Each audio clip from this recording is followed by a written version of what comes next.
Delivery date അടുത്തിരിക്കുന്നവരാണോ നിങ്ങൾ? എങ്കിൽ ഈ വീഡിയോ നിങ്ങൾക്കുള്ളതാണ്. ഒന്ന് സേവ് ചെയ്ത് വെച്ചോളൂ, തീർച്ചയായും ഉപകാരപ്പെടും. ആയുർവേദം പലപ്പോഴും എന്താണ് പ്രസവരക്ഷ ഇത്രയും ഇമ്പോർട്ടൻ്റ് ആയിട്ട് അല്ലെങ്കിൽ ഇത്രയും സ്പെഷ്യലായി കാണുന്നതെന്ന് ചോദിക്കാറുണ്ട്. ഈ പ്രസവശേഷമുള്ള ആ ഒരു ഫേസ് ഒരു റീബിൽഡിംഗ് ഫേസ് ആയിട്ടാണ് നമ്മൾ കണക്കാക്കുന്നത്.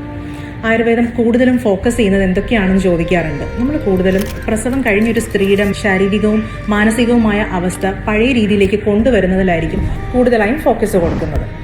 മെയിൻലി നമ്മൾ കൊടുക്കുന്ന ട്രീറ്റ്മെൻറ്റ് മൊഡാലിറ്റീസ് നമ്മൾ വാദശമനം ആയിരിക്കും ആദ്യം നമ്മൾ ശ്രദ്ധിക്കുന്നത്. വാദം കൂടുതലായിട്ടുള്ളൊരു അവസ്ഥയെ നമ്മൾ പഴയ പോലെ ഒരു സ്റ്റേറ്റിലേക്ക് കൊണ്ടെത്തിക്കുക, മെൻ്റൽ സപ്പോർട്ട് കൊടുക്കുക, ലാക്ടേഷൻ സപ്പോർട്ട് കൊടുക്കുക. മാത്രമല്ല ബോഡിയിൽ ഡൈജസ്റ്റീവ് കപ്പാസിറ്റി ഭയങ്കര കുറവായിരിക്കും പ്രസവം കഴിഞ്ഞൊരു സ്ത്രീയിൽ, അത് പഴയ രീതിയിലേക്ക് കൊണ്ടെത്തിക്കുക. ഈ കാര്യങ്ങളൊക്കെ ആയിരിക്കും നമ്മൾ കൂടുതലും ഫോക്കസ് ചെയ്യുന്നുണ്ടാവുക. എപ്പോഴും ശ്രദ്ധിക്കാനുള്ളത് ഒരു ആരോഗ്യപരമായിരിക്കുന്ന ഒരു അമ്മയ്ക്ക് ആരോഗ്യമായിട്ടുള്ള ഒരു കുഞ്ഞിനെ വളർത്തി എടുത്തു കൊണ്ടുവരാൻ കഴിയുകയുള്ളൂ. സോ ആയുർവേദം ഭയങ്കര ഇമ്പോർട്ടൻസ് കൊടുക്കുന്നുണ്ട് ഈ ഒരു പ്രസവരക്ഷാ ട്രീറ്റ്മെൻറ്റും തുടർന്നുള്ള ചികിത്സകളിലും.